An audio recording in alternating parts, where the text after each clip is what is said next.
todos los participantes, tanto a los presentes como a los muchos que nos están visionando en modo online. En primer lugar, abriendo esta mesa número 7, mesa jurídica número 7 del Congreso, dar mi agradecimiento al Ilustre Colegio de Abogados de Barcelona por invitarme a participar en estas magníficas jornadas tan de actualidad, de temas tan candentes y que nos tienen aquí.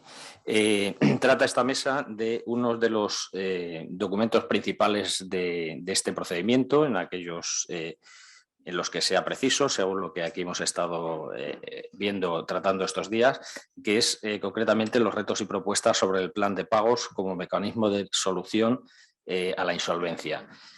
Para ello se tratará desde una vertiente técnica, jurídica y académica, y paso sin más a presentarles a los tres ponentes que participarán en esta mesa, haciéndolo en primer lugar por don Raúl Nicolás García Orejudo, magistrado del Juzgado Mercantil número 7 de Barcelona, magistrado especialista del Consejo General del Poder Judicial en asuntos propios de lo mercantil y miembro de la Comisión de Documentos y Esquemas de Tramitación Procesal del nuevo sistema de la justicia catalana del Departamento de Justicia de la Generalitat de Cataluña.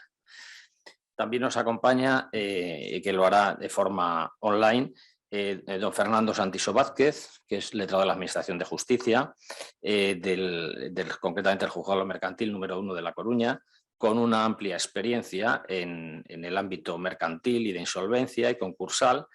Es ponente de referencia en estas áreas, en determinados congresos de derecho concursal, de LAG, e incluso ha intervenido en diversas publicaciones de la ley concursal.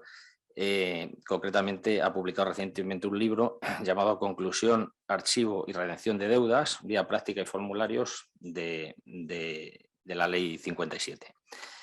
Y como tercer ponente tenemos a don Jesús Quijano González, que es catedrático de Derecho Mercantil de la Facultad de Derecho de Burgos y de Valladolid, y además de Ciencias Económicas de Valladolid.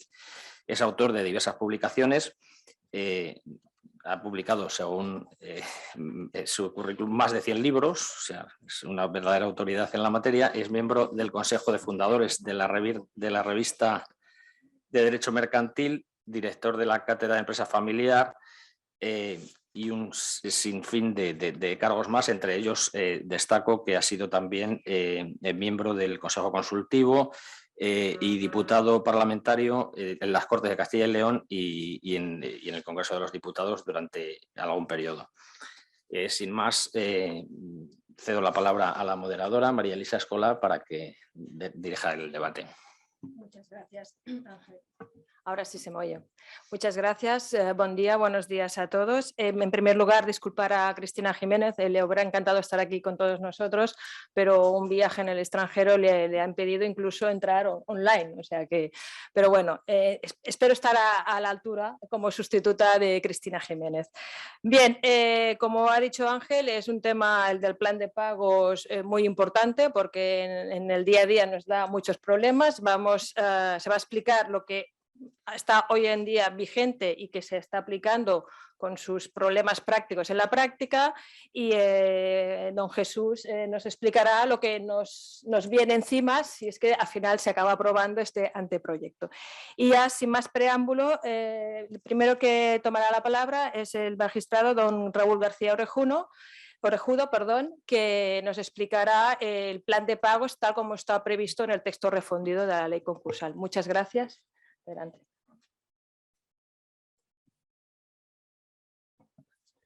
Gracias, Ángel. Gracias, Elisa. Agradecer en primer lugar al Colegio de Abogados por la invitación y darles la enhorabuena por este increíble congreso, primer congreso europeo sobre insolvencia de persona física.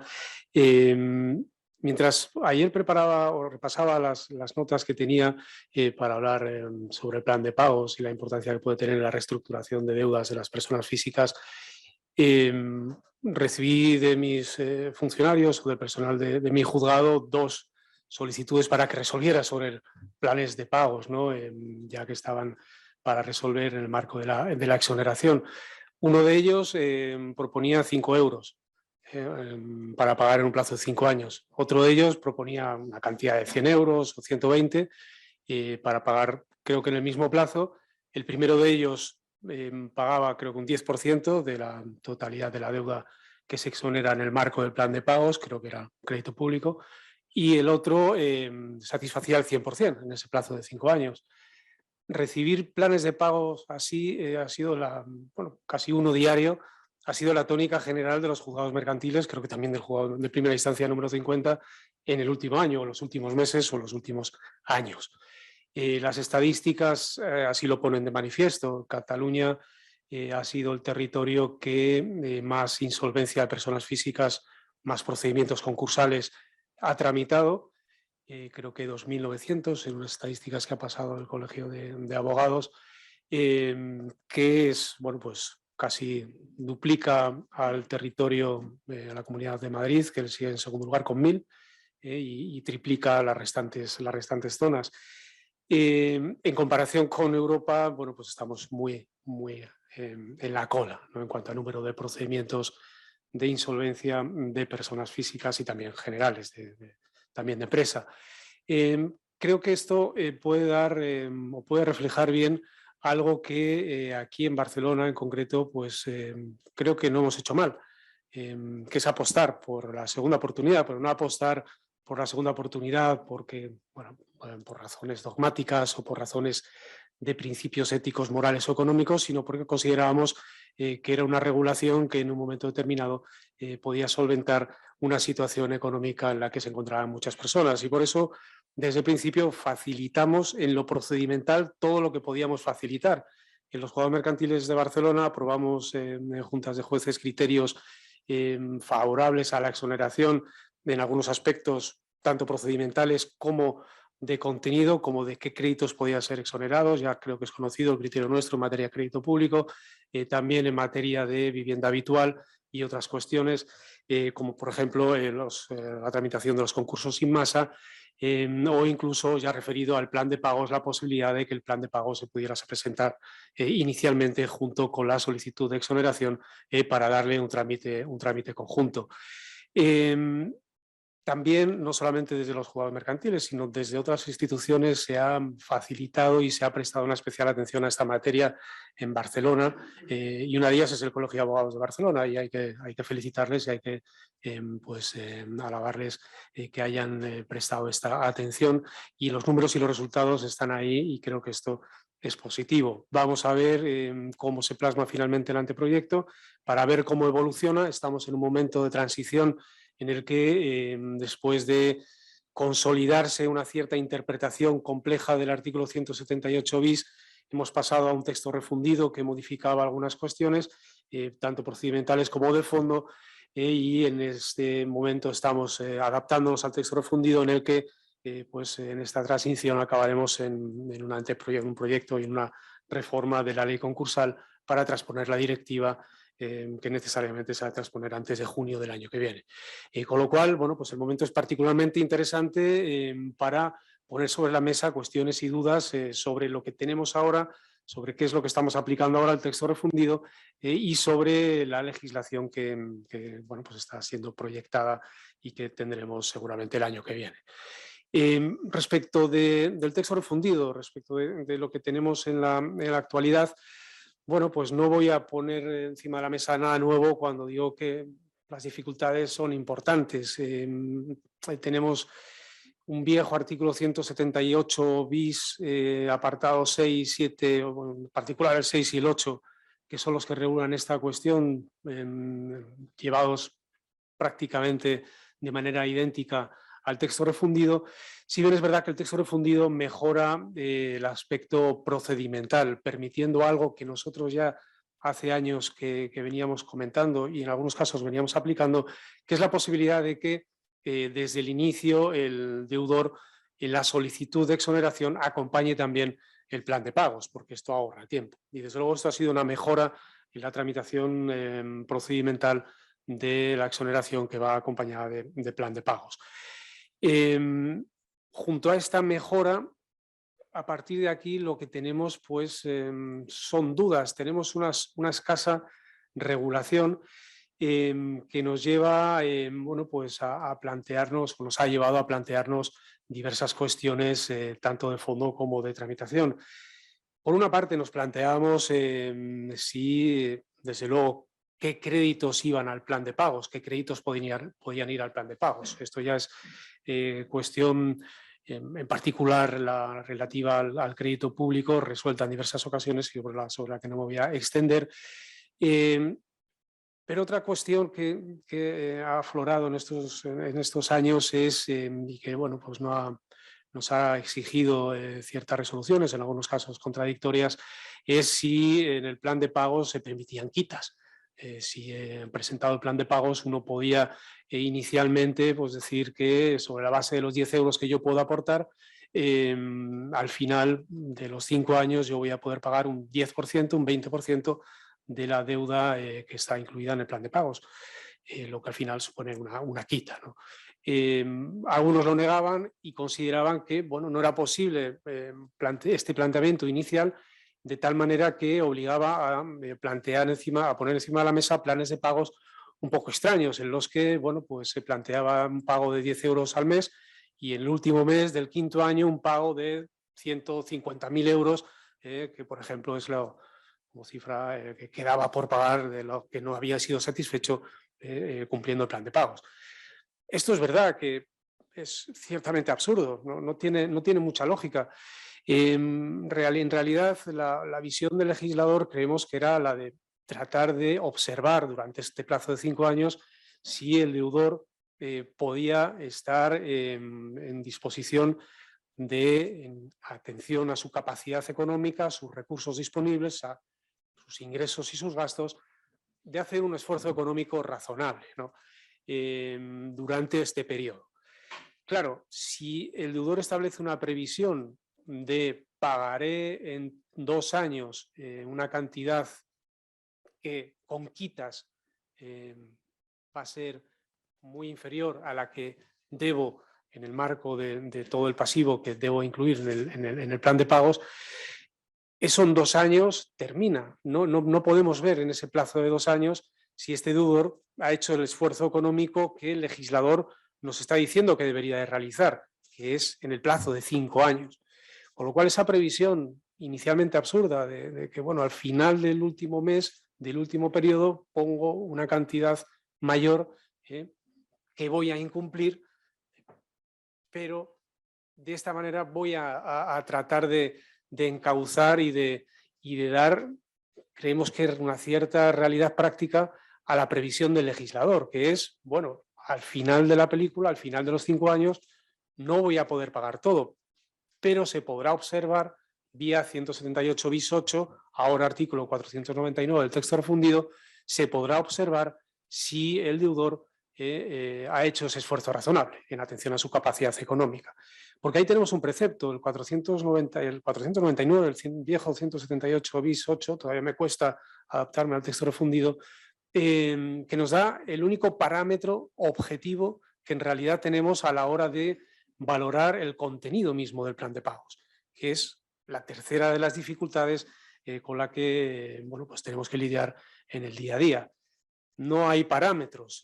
Tenemos en el texto refundido la mención única relativa que se presentará un plan de pagos con una previsión, un calendario de pagos, pero no existen parámetros. Los parámetros, bueno, pues en atención a la buena lógica, deberán ser los basados en ingresos y gastos, en el esfuerzo económico, en la capacidad económica real del deudor en atención a su situación. En esto nos estamos moviendo. En la práctica de los juzgados, en ocasiones estamos requiriendo, cuando no aparece claro de la solicitud del deudor cuáles son estos parámetros, estamos requiriendo al deudor para que los ponga encima de la mesa. Incluso en algunas ocasiones estamos requiriendo algo que tampoco está previsto en la ley, pero es que tenemos que buscar soluciones prácticas para los problemas reales, que es requerir al deudor para que presente ingresos y gastos de la unidad familiar, incluido el no deudor, el cónyuge del deudor, quien no está declarado en situación de concurso cuando no lo esté. Tenemos en muchos casos en que sí que no está y se hacen tramitaciones conjuntas y soluciones conjuntas concursales. También en la práctica estamos haciendo algo que no prevé la ley, pero bueno, como solución en práctica lo aplicamos, ¿no? Que son las averiguaciones patrimoniales a través del punto neutro judicial de bienes del deudor, cuando así lo solicita la administración concursal o en algún caso algún juzgado incluso de oficio, cosa que bueno, pues puede ser de difícil encaje de acuerdo con la legislación vigente. El único parámetro es el del 499, el 178 bis 8, esa mención de que el deudor deberá o se valorará pasado el tiempo en atención a las circunstancias concurrentes si el deudor ha dedicado al cumplimiento del plan de pagos unos recursos que se sitúan en el 50% de los recursos que le entran por encima del mínimo inembargable, un 25% en el caso de que se den las circunstancias, las personas que están situadas en los llamados umbrales de exclusión. Es el parámetro que tenemos y sobre ese nos estamos moviendo y ciertamente estamos admitiendo planes de pagos que están, bueno, pues incluidos dentro de esos parámetros. Pero es que estamos admitiendo otros planes de pagos que están fuera de todo parámetro, el de los 5 euros. Claro, el de los 5 euros, bueno, el de los 5 euros si tiene unos ingresos, unos recursos que están por debajo del mínimo inembargable, es que no hay más. Es que, como ya hemos dicho en alguna resolución, el que nada tiene, nada puede ofrecer. Con lo cual, estos planes de pagos, en puridad, podían ser hasta de 0 euros. En alguna ocasión hemos tenido de 0 euros. ¿Y qué respuesta tenemos que dar? Bueno, pues es que sí, ha de ser de 0 euros. Si se puede de 5 euros, por lo menos para maquillar un poco, para que los acreedores no digan, oiga, es que este señor, pero es que el único parámetro objetivo que tenemos es el mínimo inembargable y la previsión del 499. Previsión que, por otra parte, a las puertas del anteproyecto, con bueno, pues las nuevas regulaciones o itinerarios que recoge el anteproyecto, vamos esta previsión de 499 la vamos a tener un poco coja, porque esa visión o esta regulación que atiende a las circunstancias concurrentes, que es ciertamente adecuada porque nos permite a los jueces hacer algo para lo que estamos, que es valorar las circunstancias del caso concreto sobre la base de la documentación que tenemos encima de la mesa, de ingresos, gastos, de todo lo que haya podido realizar el deudor en esos 5 años, valorar a posteriori qué es lo que ha pasado en esos 5 años para conceder la exoneración definitiva. Este artículo yo no lo he aplicado, no me ha dado tiempo. No ha habido planes de pagos que bueno, hayamos llegado a esta fase de transcurrido los 5 años, porque bueno, todo esto es de reciente aplicación. Con lo cual no existe una base, no existen resoluciones sobre las que nos podamos asentar para crear un cuerpo bueno, pues más o menos cierto de qué interpretaciones se pueden desarrollar en la aplicación de esta norma. Con lo cual, bueno, eso ha quedado ahí y eso bueno, pues nos genera la incertidumbre que bueno, va a quedar en nada a la vista del anteproyecto. Es verdad que el sistema, tal y como está configurado, en algunas ocasiones se ha indicado que puede favorecer a un cierto coladero, puede favorecer que alcancen la exoneración del pasivo insatisfecho deudores que bueno, pues no debieran de estar calificados como deudores de mala fe si atendemos al criterio general o concepto general de buena fe. Pero la práctica judicial yo creo que nos pone de manifiesto que en la mayor parte de los casos no ha sido así y no está siendo así. En la mayor parte de los casos lo que vemos, al menos en los juzgados mercantiles, son empresarios que avalaron que sus negocios fueron a pique y que bueno, pues están en una situación ciertamente bueno, pues desesperada, ¿no? Y que al final de la película lo que tenemos es personas que lo único que pueden ofrecer son 100 euros o 120 euros reales, en atención a una visión real de su capacidad económica. Con lo cual, bueno, es verdad que nosotros hemos sido flexibles y favorecedores del sistema en lo que se refiere a la extensión de la exoneración, como decía antes, en algunos aspectos como es el crédito público, favorecedores en la tramitación, pero no hemos sido flexibles, sino al contrario, hemos sido estrictos cuando se trataba de deudores en los que, bueno, pues no concurría esa buena fe filtrada a través de las causas de culpabilidad, porque hemos tramitado secciones de calificación culpable en concursos de persona física y se ha declarado la culpabilidad en algunos casos de este tipo de concursos. Ese es el filtro que tenemos en la actualidad, además de la reintegración, y para ese filtro tenemos a la administración concursal que bueno, pues hace una tarea obviamente fundamental en la actualidad. Con este escenario, por el que he pasado muy rápido por razones obvias de tiempo, dando una visión muy general del trabajo que hemos desarrollado y de los problemas con los que nos estamos encontrando, ahora llega el anteproyecto, que va a pegar ciertamente un vuelco muy importante a toda la materia.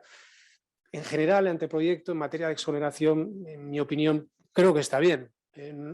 Creo que es más exigente porque nos obliga la directiva a hacerlo en las condiciones subjetivas para el acceso a la exoneración, se es más exigente a la hora de ver qué comportamientos ha desarrollado este deudor antes de la declaración de insolvencia, y eso está bien. Veremos cómo quedan las cuestiones relativas a la extensión de la exoneración, y en lo que se refiere a los itinerarios, a las cuestiones procedimentales, que, bueno, como juez, un juzgado mercantil, son los que más de manera inmediata nos van a interesar y ocupar. Yo creo que no está mal, yo creo que está bien planteado, y salvo alguna mejora técnica que creemos que puede ser necesario, es un buen sistema. Lo que se refiere al plan de pagos, para ir ya concretando y terminando, porque creo que de tiempo ya estoy fuera. Creemos que la modalidad de plan de pagos es buena, el itinerario del plan de pagos es bueno. Tendría que quizá afinarse este doble trámite de observaciones más impugnación. Ha de haber observaciones, desde luego, por parte de los acreedores al plan de pagos tal y como se está presentando, poniendo encima de la mesa por el deudor, y ha de haber impugnación, y esa impugnación creemos que debe alcanzar a la posible exoneración, porque la modalidad del plan de pagos está en el medio de la nada, es decir, no está situada al final de un trámite procedimental del concurso de acreedores, sino que puede desarrollarse declarado el concurso solamente a los efectos del plan de pagos, con lo cual los acreedores tendrán que decir algo en algún momento sobre la exoneración, y ese es el momento. Bueno, no me quiero extender por razones de tiempo. Muchas gracias, Raúl. Sin duda acortaremos los tiempos para dejar un debate, porque sin duda el plan de pagos yo creo que va a generar muchas dudas y si no nos comeríamos el tiempo de la siguiente conferencia. Bien, muchas gracias. Ahora daremos paso a Fernando Santiso, el letrado de Administración de Justicia del Juzgado Mercantil número 1 de La Coruña, que se conectará online. Muchas gracias, Fernando. Hola, buenos días a todos los asistentes, a todos los miembros de la mesa de hoy. Y bueno, quiero empezar dando las gracias a los organizadores por haber contado conmigo y permitirme participar en este fantástico congreso que están organizando en estos días. Bien, bueno, pues tras la brillante intervención de Raúl, pues yo vengo o querría hacer algunas puntualizaciones también en cuanto a la regulación actual, a la tramitación actual, para bueno, pues dar también unas ciertas pinceladas de lo que va a ser posteriormente la regulación del anteproyecto que el ponente posterior pues va a tratar más en profundidad, ¿no? Partiendo de la base de que tanto la ley concursal como el texto refundido de la ley concursal establecen dos requisitos básicos para acceder al beneficio de exoneración del pasivo insatisfecho, dos presupuestos que yo creo que el texto refundido pues perfila o define en mejor medida por establecer una definición un poco más detallada, ¿no? Pues se parte de ese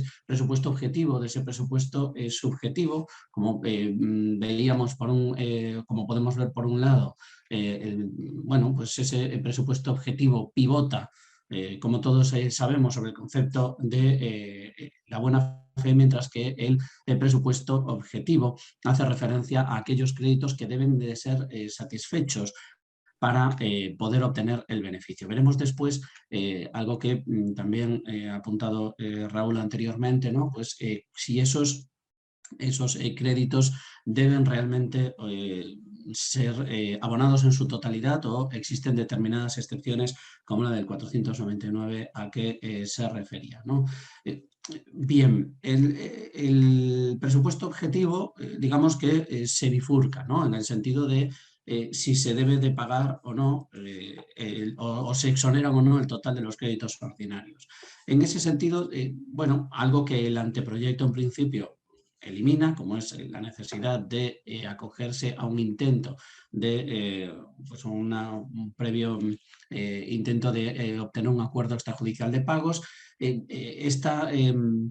Esta regulación ha sido también pues un poco modificada o viene a ser un poco alterada por la normativa COVID, ¿no? En el sentido de que el artículo 12 considera que si se han llamado a 2 mediadores y ninguno ha aceptado, pues eso equivale a la previa, bueno, a ese previo intento, ¿no? Define un poco en este sentido pues unas ciertas dudas que existían sobre si ese llamamiento o esa negativa a aceptar debía considerarse que era un intento o no, o se había intentado ese acuerdo extrajudicial de pagos. Parece que interpretado a sensu contrario, debemos entender que fuera de la normativa COVID, esta mera llamada sin aceptación debe entenderse que no equivale a ese intento de acuerdo extrajudicial de pagos, que por otro lado, bueno, pues el Tribunal Supremo ya había dicho que debería de tener una mínima intención de alcanzar un acuerdo, lo cual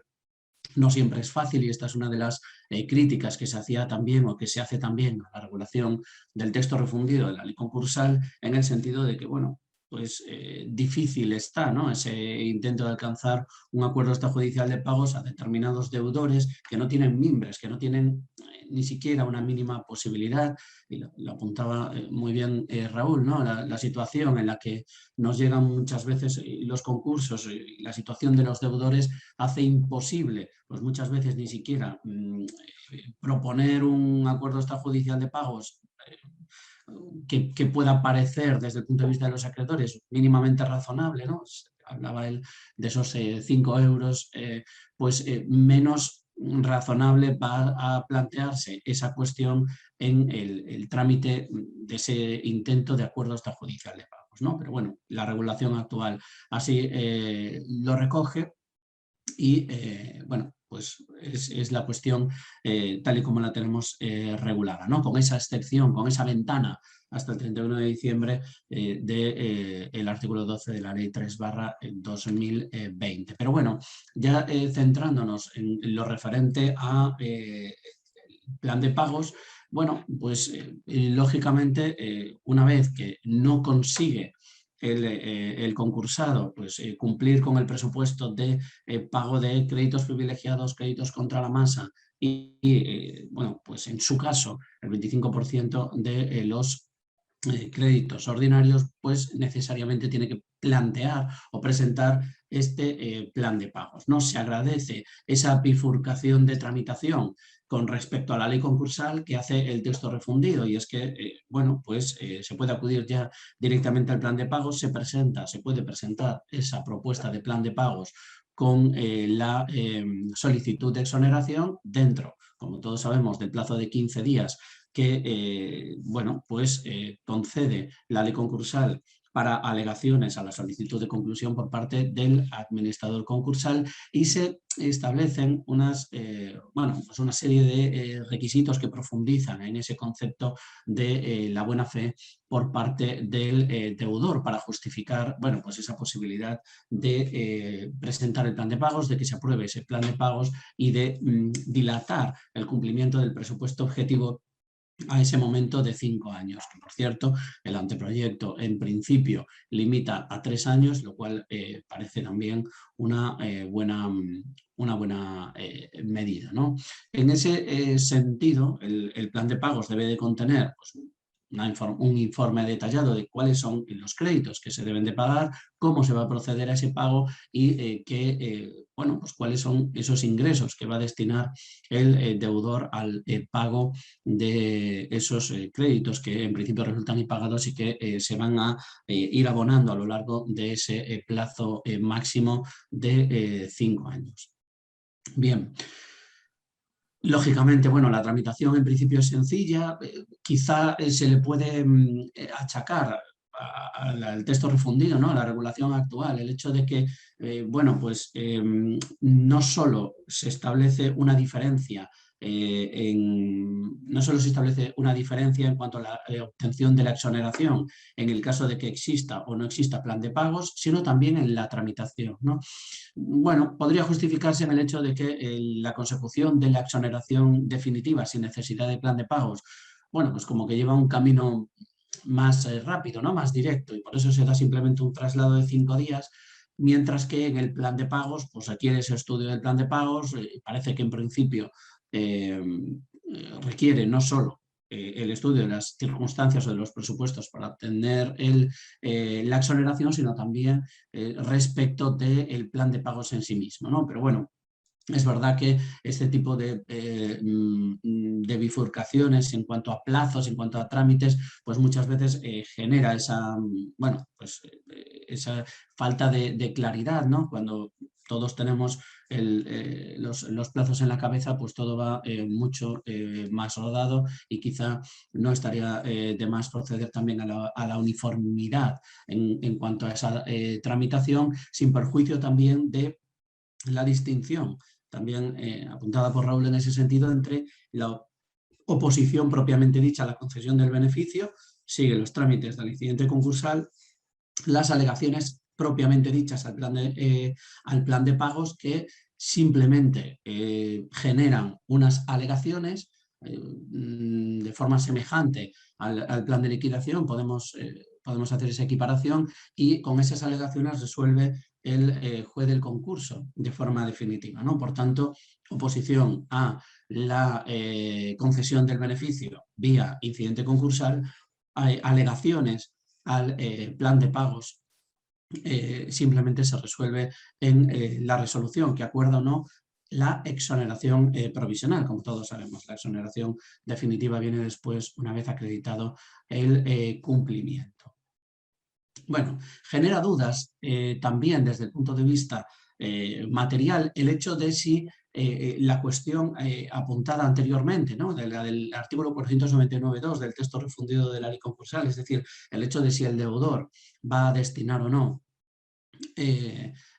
ese porcentaje de ingresos, ese 50% de sus ingresos no inembargables, a ese esfuerzo para cumplir el plan de pagos que le permite al juez del concurso conceder la exoneración definitiva pese a no haber obtenido o no haber cumplido exactamente lo previsto en el plan de pagos, ¿no? Genera dudas en el sentido de que, bien, el texto refundido de la ley concursal hace referencia a que cuáles son los créditos exonerables y cuáles no, ¿no? Y sin embargo, parece que el 499.2 establece o delimita en ese sentido aquellos créditos que, pese a ser recogidos en el plan de pagos que tiene como objetivo el cumplir con el presupuesto objetivo, recordemos, de pagar todos los créditos contra la masa, todos los créditos privilegiados, créditos de alimentos y, en su caso, ese 25% de créditos ordinarios, ¿no?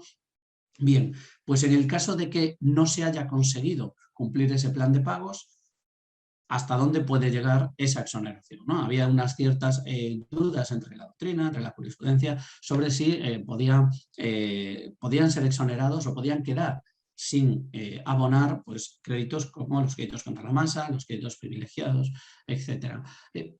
La cuestión, bueno, que no soluciona tampoco el texto refundido de la ley concursal, bueno, pues fue objeto de diversas opiniones, ¿no? En ese sentido, pues, autores como Cuena Casas, por ejemplo, pues manifestaba que entendía que no, que los créditos contra la masa y los créditos privilegiados y de alimentos debían de ser abonados sí o sí, y en su caso, lo que el juez del concurso podría incluir en ese esfuerzo liquidatorio y exonerar igualmente sería el 25% de los créditos ordinarios. Bien,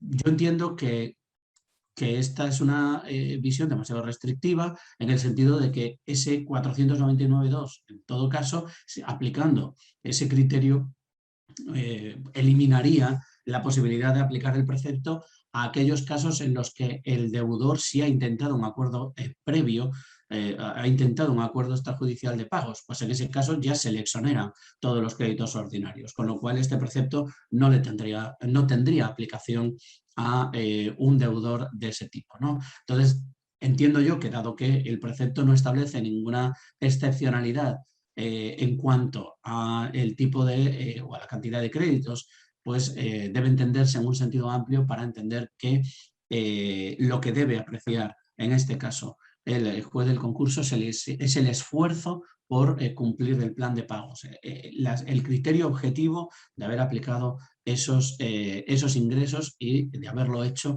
de forma correcta, ¿no? Intentando bueno, pues ver si realmente en esos 5 años a que se extiende el plan de pagos, pues se ha hecho todo el esfuerzo por parte del concursado que debería de ser, bueno, pues que debería de ser razonable, ¿no? Con arreglo a lo establecido en este precepto. Bueno, una de las cuestiones que... Perdona, Fernando, disculpa, sí, me perdón. quedan dos minutos, porque si no nos comemos... Vale, perfecto. ¿De acuerdo? Disculpa, Vaya, pues sí, nada, sin problema. Bueno, atendiendo en ese caso a las cuestiones que se han criticado, ¿no? A determinadas críticas que se contienen en la regulación actual y que, bueno, pues se pretende o se interesaría que se solucionase por parte del anteproyecto, bueno, pues se hace referencia en un primer lugar a esa diferencia entre la existencia o no, o el acudir o no a un acuerdo extrajudicial de pagos previo, que, bueno, pues en el caso del plan de pagos, que se reactive toda la deuda en el caso de que no se pague la deuda no exonerable. Se entiende que la deuda exonerada debe ser exonerada en todo caso y en su caso, pues bueno, ver si debe cumplirse con el pago de la deuda no exonerada y, bueno, en todo caso, la exoneración en la actualidad se refiere a la necesaria liquidación total del activo del concursado. Existen ya determinados órganos judiciales que permiten excluir la vivienda habitual y eso, la vivienda habitual hipotecada en determinadas circunstancias y eso yo creo que debe de potenciarse también. Y bueno, pues ya por último, hacer un breve apunte a que bueno, toda la regulación en principio se destina a analizar la actividad del concursado y bueno, pues también estaría o sería a lo mejor importante el ver en determinadas ocasiones, ¿no? Sobre todo con entidades crediticias, pues el poder analizar en determinadas circunstancias cuál ha sido la actividad o cuál ha sido esa buena fe también por parte de los acreedores a la hora de analizar el origen de la deuda y bueno, pues en muchos casos la posibilidad de endeudamiento que ha tenido el deudor. Bueno, muchas gracias de nuevo por contar con mi participación y así, bueno, pues dejo tiempo a preguntas y a la intervención de mi compañero de mesa en el día de hoy. Muchas gracias. De acuerdo, muchísimas gracias, Fernando. Está claro que el artículo estrella de hoy es el 499 del texto refundido. Luego, en el turno de debate, por alusiones directas, tendremos que dar la palabra a Matilde Cuena, que está en esta sala, Fernando. Entonces, pero en el turno de debate, porque si no, pobre Jesús no hablaría. Entonces, ahora pasaremos la palabra a Jesús Quijano González, catedrático de Derecho Mercantil de la Universidad de Valladolid, aparte de otros muchos, aparte de los artículos que ha publicado, tiene experiencia también en el tema político, lo cual también le da una visión de cómo se desarrollan los procedimientos legislativos. Entonces, yo creo que es la persona idónea para hablarnos de este anteproyecto. Muchas gracias, Jesús. Pues muchas gracias y buenos días. Ningún inconveniente tendría yo en que ocupara mi tiempo Matilde. Sí. A ella le toca la siguiente mesa. Bueno, pues Me apresuro a desmentir lo de los 100 libros, que no daría la vida seguramente. Bueno, no sé, el Tostao este famoso que escribió tanto, no sé si llegó a ese nivel. No, en mi caso son colaboraciones en libros colectivos, que es algo distinto. O sea, en un libro colectivo de 800 páginas puedes haber escrito 40, pero el libro no es tuyo. Entonces, sumando artículos, colaboraciones en libros colectivos, etcétera, ahí sí pasa de 100, incluso bastante. Pero bueno, que quede eso aclarado. Y vaya también por delante pues el agradecimiento al ilustre Colegio de Abogados de Barcelona, ¿no? Y la satisfacción por tener esta oportunidad, no segunda en este caso, ¿no? Primera oportunidad de participar aquí en un foro tan cualificado, ¿no? Y en un congreso con una proyección tan espectacular como efectivamente está teniendo esperando que sea útil, porque en efecto estamos a tiempo, ¿no? En las ponencias anteriores se han puesto muy bien de manifiesto las circunstancias de la exoneración o del beneficio de exoneración del pasivo insatisfecho, que por cierto dejará de llamarse beneficio en el nuevo texto, ¿no? Seguramente porque eso es coherente con la orientación que se le quiere dar, convirtiendo lo que efectivamente ahora es un beneficio concedido por algo como más automático, más ágil, más flexible, a lo que el deudor puede acceder, como intentaré exponer en el tiempo de mi ponencia. Yo elaboré una especie de síntesis de 6 páginas que tengo aquí delante y que van a ser la base de mi intervención, y se las envié a Martí Batllori. Lo digo porque si no están distribuidas, perfectamente se pueden distribuir a todos los asistentes presenciales, virtuales, etcétera, sin ningún problema. Y en ellas traté de hacer una síntesis, no puede ser más que una síntesis en ese espacio, de lo que va a ser el nuevo sistema de segunda oportunidad, porque dentro de ese nuevo sistema es donde hay que encajar el significado que vaya a tener el plan de pagos como técnica que se va a convertir, yo creo que esta es la orientación del nuevo sistema, en vía preferente de llegar a la exoneración.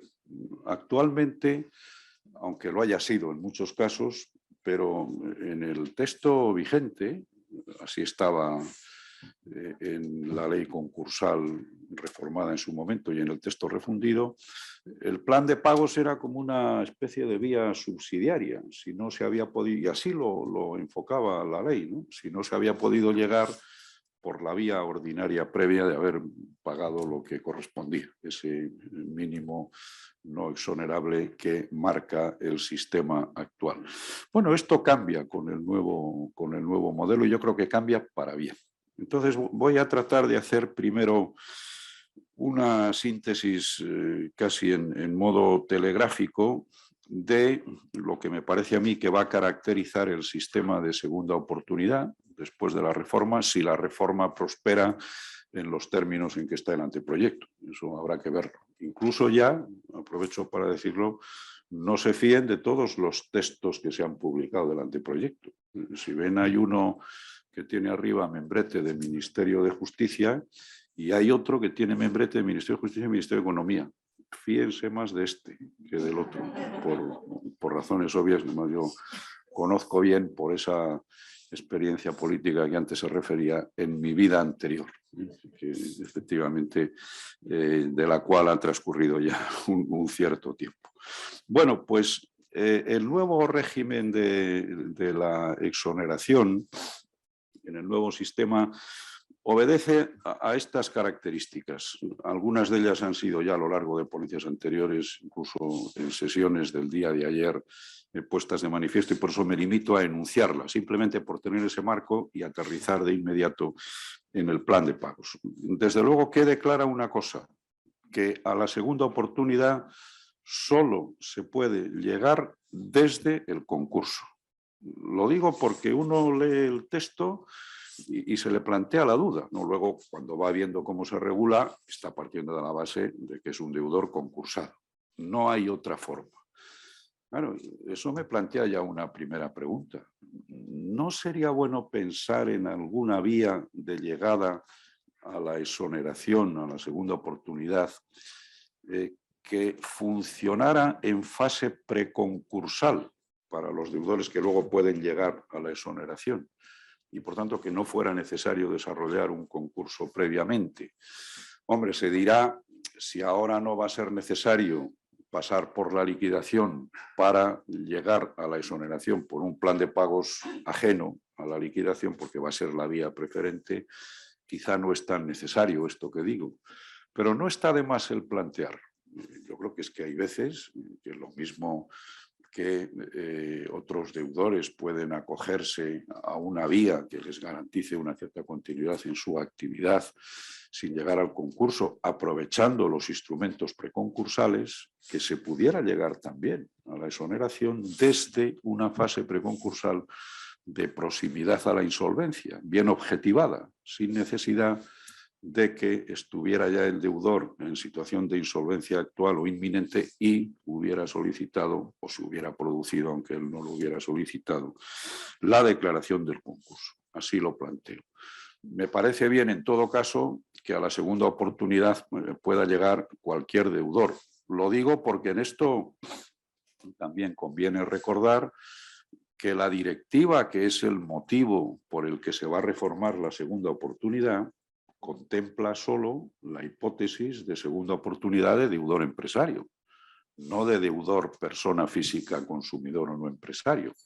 No, lo que hace el proyecto español es conservar en este aspecto la amplitud que había.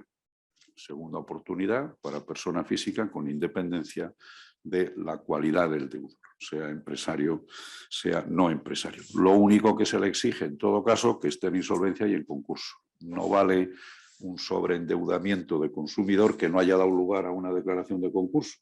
Tiene que estar, aunque sea consumidor, declarado en concurso e iniciándose en desarrollo el procedimiento concursal. Quede, por tanto, claro que lo que no va a ser necesario es que antes se haya obtenido, o al menos intentado, un acuerdo extrajudicial de pagos. Lo mismo que no va a ser necesario, porque ha desaparecido como presupuesto, el que en los 4 años anteriores no hubiera rechazado una oferta de trabajo adecuada a sus capacidades. Esos requisitos simplemente desaparecen, porque en el contexto del nuevo modelo indudablemente no tendrían sentido. Bueno, también desaparecerá, en esto pongo énfasis porque me parece que va a ser uno de los elementos característicos del nuevo sistema, el que haya sido necesario haber satisfecho una parte de la deuda previamente. Esto es, en el sistema actual se llega de forma ordinaria. Otra cosa es el plan de pagos subsidiario actual, ¿no? Y aún así, todavía luego con consecuencias de no exonerabilidad. Pero este requisito previo de que haya que satisfacer una parte, claro, porque se presumía que se llegaba desde la liquidación previa y por tanto se medía lo que en la liquidación previa se hubiera podido satisfacer. Ahora, digamos, el principio general es, aunque no lo parezca así, el principio general es la exonerabilidad, de exonerabilidad. Lo otro que decía, otra cosa distinta, exonerabilidad de todo tipo de deuda, sin que haya una necesidad de haber satisfecho previamente una parte. Luego vienen las excepciones, pero bueno, con una técnica jurídica interesante, porque lo que hay ahora es un principio general de que toda la deuda es exonerable, salvo las excepciones expresas. Y por tanto, otra cosa es que discutamos si las excepciones expresas tienen que ser todas las que están, sobre todo el crédito público, ¿no? Pero bueno, la técnica es buena. Otra cosa es que el ámbito de las excepciones expresas sea excesivo. Pero la técnica es buena, porque permitirá una gran flexibilidad en la manifestación de voluntad del deudor, que es el plan de pagos. Miren, yo puedo pagar esto, aplíquenlo a tal o tal o tal, yo haré un plan, un calendario de pagos en función de los vencimientos y continúa actividad, etcétera. Y no me pidan en este modelo de plan de pagos que haya tenido que satisfacer una parte que lo aplique preferentemente a un tipo de deuda, ¿no? Lo que habrá es, insisto, un listado de excepciones expresas, por tanto que no se podrán interpretar de forma ampliada ni de forma extensiva, que son no exonerables. Con lo cual, pues al final la fotografía de este perímetro de deuda exonerable será interesante, porque habrá deuda exonerable exonerada, que es la que el deudor se compromete a pagar en el plan de pagos. Deuda exonerable no exonerada, que es a la que no puede llegar y por tanto que quedará sin exonerar. Y deuda no exonerable por mandato legal imperativo, que es la lista expresa de las excepciones. Y en ese juego, pues hay una cierta flexibilidad, salvo en la parte imperativa, lógicamente. Esa es, insisto, la que se puede discutir más porque es la que ofrece el problema de si será excesiva. No me refiero a esas excepciones concretas que ayer fueron también ya discutidas, responsabilidad extracontractual, crédito público, alimentos, etcétera, deuda garantizada hasta donde llegue el valor de la garantía y demás, porque bueno, son las que están expresamente previstas en el proyecto de reforma. Por el contrario, se pone el énfasis en el tema de la buena fe, como ayer también se indicó.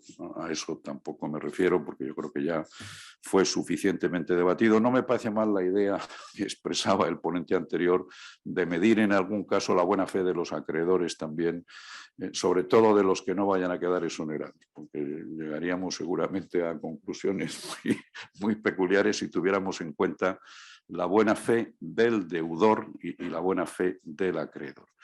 Lo digo porque va a haber, luego aparecerá en la exposición breve que voy a hacer del plan de pagos, aparecerá que uno de los supuestos que trata la ley con un cierto cuidado en las excepciones, un cierto cuidado de una forma bastante abierta, en las excepciones de deuda no exonerable, lo llama así el acceso temerario al crédito. Bueno, el acceso temerario al crédito del deudor está muchas veces relacionado con la concesión temeraria del crédito por parte del acreedor.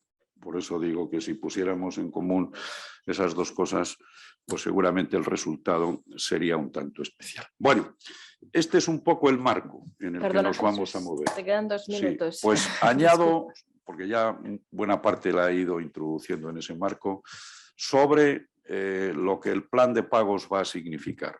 Primero, y como duda, ya lo planteo para que Matilde continúe el debate, así como no ofrece duda el que al plan de pagos se puede llegar desde el concurso, pero en cualquier momento, cuando el deudor lo solicite, en cualquier momento, por tanto, sin que se haya producido liquidación, que para eso es el nuevo modelo de plan de pagos, pues sí que ofrece alguna duda si en el caso del procedimiento especial de microempresas se puede llegar a la exoneración de pasivo insatisfecho de esa misma manera, con plan de pagos.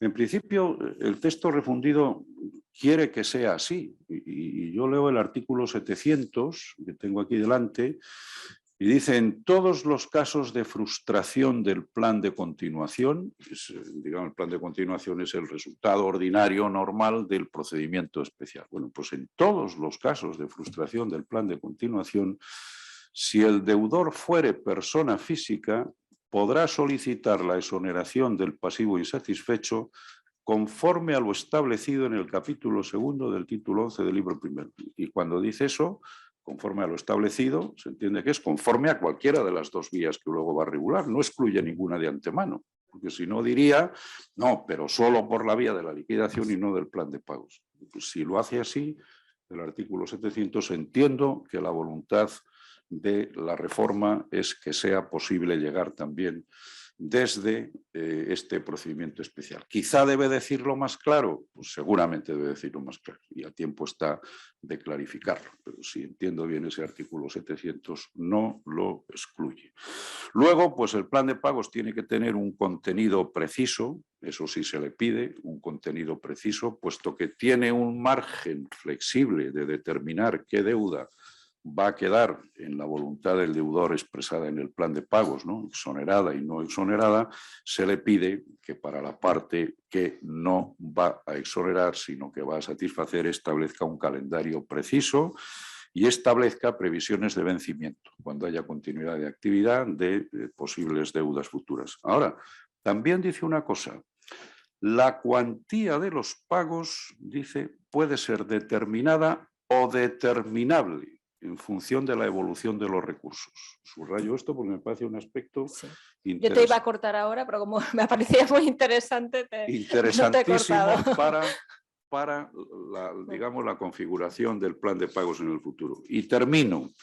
La otra cosa que me parece que en la que hay que llamar la atención es en el asunto de la modificabilidad del plan cuando esté ya en fase de cumplimiento y en el asunto de la revocación de la exoneración provisional, digamos las dos circunstancias con las que termino brevísimamente. El tema de la modificación, pues simplemente dice que cuando se produzca una alteración significativa en la situación económica del deudor. Yo creo que falta por decir una cosa, quizás se supone, pero habría que decirlo. Alteración significativa que afecte al cumplimiento del plan. Igual hay una alteración significativa y no afecta al cumplimiento del plan y por tanto no tiene por qué dar lugar a la modificación. Bueno, creo que se entenderá así, pero por si acaso. Y finalmente la revocación de la exoneración provisional, pues me parece que también está bastante aquilatada. Cabe una revocación de la exoneración provisional por incumplimiento declarado judicialmente, pero también puede haber una revocación de la exoneración provisional cuando haya terminado el plazo de cumplimiento normal del plan, si entonces se pone de manifiesto que no destinó la totalidad de los recursos a la satisfacción del plan. Y por tanto, pues habrá una especie de fórmula sobrevenida, de pérdida de la buena fe sobrevenida, como si comete algún delito después, etcétera, ¿no?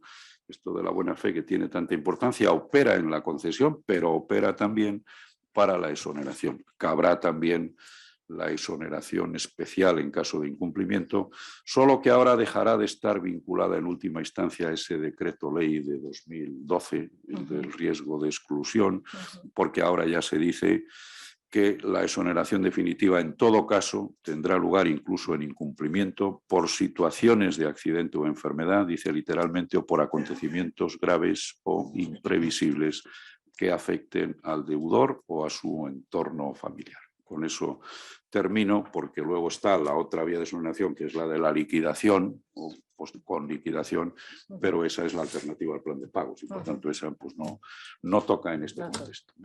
Muchas gracias, Jesús. Sin duda, las tres ponencias muy interesantes. Para seguir el orden, antes de darle la palabra a Matilde, que ya antes me había llegado otra pregunta, nos había llegado formulada. Claro, la leo porque es lo que pasa en la práctica. Es un compañero que tiene un concurso en un juzgado de primera instancia, que espero que esto ya el año que viene ya no sea así, o sea, todo sea mercantil, porque claro, dice que tiene un problema de que se designó administrador concursal, pero que no ha presentado ningún informe, no ha presentado nada, y el juez de primera instancia le requiere para que prepare un plan de pagos, pero claro, dice, ¿cómo voy a hacer un plan de pagos si todavía no hay clasificación de créditos? Dice, ¿qué hago? No sé, yo aprovecho para hacer esta denuncia de lo que nos encontramos, muchos abogados y administradores concursales en los juzgados de primera instancia.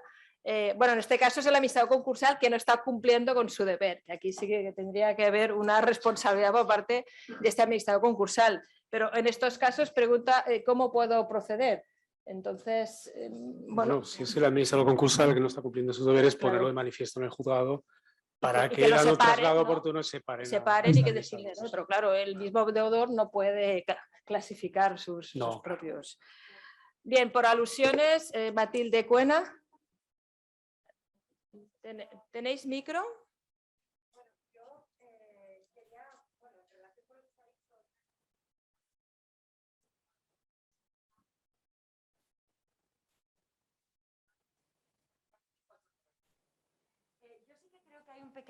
Hay un pequeño cambio de redacción en el texto refundido que, bueno, pues no nos aclara gran cosa, pero si nosotros leemos lo que decía el 178 bis, llegados a la exoneración definitiva, se decía, el juez concederá con carácter definitivo la exoneración del pasivo insatisfecho. Y el texto refundido dice que se concederá la exoneración definitiva del pasivo insatisfecho. Alguien dirá, hombre, pues no veo mucha diferencia. Importante. Vamos a ver. Lo que es grave, y Jesús lo ha dicho, lo que hace restrictiva el texto refundido es el condicionamiento, el supeditar la exoneración del pasivo exonerable al pago del no exonerable. Eso es lo que hace restrictiva la norma, ¿vale? ¿Qué excepciona al 499 en mi opinión? Se carga ese condicionamiento, es decir, te voy a permitir exonerarte el pasivo exonerable aunque no me pagues el no exonerable, pero eso no significa que también te exonere del no exonerable, cosa que no sucede en ningún país civilizado, porque si no, el legislador sería, entre comillas, un cachondo. Y dice, o sea, yo primero te digo que no es exonerable y si te quedas quietecito y no cumples el plan de pago, pero lo intentas, que es muy interesante eso, entonces te exonero también el no exonerable. Insisto, eso no pasa en ningún país. El pasivo no exonerable no se exonera nunca. ¿Qué pasaría aquí en el 499 en la práctica? Pues que cuando me llega un señor que no ha cumplido el plan de pagos, ¿qué a mi juicio debe de hacer el juez? Exonerar el pasivo exonerable y el no exonerable quedaría vivo. Es decir, los acreedores mantendrían sus derechos de crédito vivos y podrían reclamar al deudor, pero por lo menos el señor se ha quitado de encima el exonerable. Eso es mi teoría, porque yo creo que es que en ningún país sucede así, y creo que de lo contrario esto. Y luego otra cuestión que quería decir en relación, le iba a decir ahora en la ponencia, pero así ya me lo ahorro, ¿vale? Pero no podemos replicar la ponencia que vendrá a continuación. Si no es en relación con lo que ha dicho Jesús de las microempresas y el acceso al itinerario con plan de pagos. Efectivamente, y lo he dicho en un trabajo que acabo de publicar, yo creo que el texto no es claro porque efectivamente el 700 te remite en bloque al capítulo de la exoneración que incluye los dos itinerarios. Pero si luego nosotros leemos el artículo, o sea, los dos artículos que existen al respecto, que son el 706, el 716 dice, puede solicitar la exoneración terminada la liquidación. Y luego tenemos el 699 bis que nos está diciendo que si no se aprueba el plan de continuación o se rechaza, entonces se abre la fase de liquidación. Con lo cual, hay una cierta contradicción y yo, desde luego, totalmente de acuerdo en que tiene que poder ir a una exoneración con itinerario y plan de pagos. Pero no lo veo nada claro en el anteproyecto, porque hay contradicciones entre varios artículos. Muchas gracias, Elisa. Muchas gracias, Matilde. Sí, no sé si quiere responder quién o Fernando. Fernando.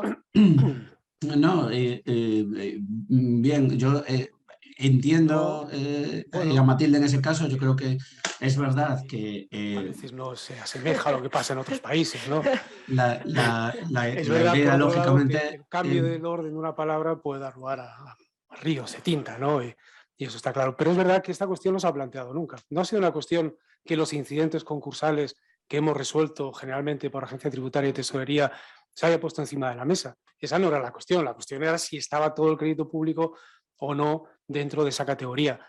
Con lo cual, si ha habido un cambio en texto refundido, no tendría que haberlo habido, porque es un texto refundido, porque además había ya una consolidada jurisprudencia o aplicación de ese artículo del 178 bis 6 en relación con el 8, exonerando de esa categoría de crédito no exonerable. Además ratificado por el Tribunal Supremo. En fin, esa es la situación. Otra cosa es que no estemos de acuerdo y es totalmente. Es un debate. Yo creo que consta, por lo que oí ayer, que en la 15 están en un tema del 499, o sea que en breve tendremos. Claro. Respecto a lo que has comentado, hay una pregunta que nos han formulado respecto de la deuda pública, porque quizás tú lo has dejado como ya sabido, pero nos preguntan si en el plan de pagos tiene que haber toda la deuda pública o solo la calificada como privilegio general. Pregunta. Y la interpretación que hacemos es toda la deuda pública calificada como privilegiada y como crédito contra la masa. Vale. Esa es la interpretación que estamos y lo que estamos aplicando en la práctica. Está claro que... Discutido y que da lugar a incidentes concursales y vamos a ver qué resuelve la sección 15. Muchas gracias. Hay más preguntas, pero lamentablemente no podemos extendernos más porque nos comeremos el tiempo de los próximos ponentes, entre los cuales está Matilde, o sea que podéis preguntarle al respecto. Nada, muchas gracias a los ponentes. Sin duda, ya hemos visto que el plan de pagos genera muchas dudas y es una pieza fundamental en la segunda oportunidad y más con el anteproyecto. ¿De acuerdo? Muchas gracias. Muchas gracias. Damos por cerrada la mesa agradeciendo a los ponentes, como ha hecho mi compañera, su magnífica intervención, que creo que ha sido todo un acierto. Perdón.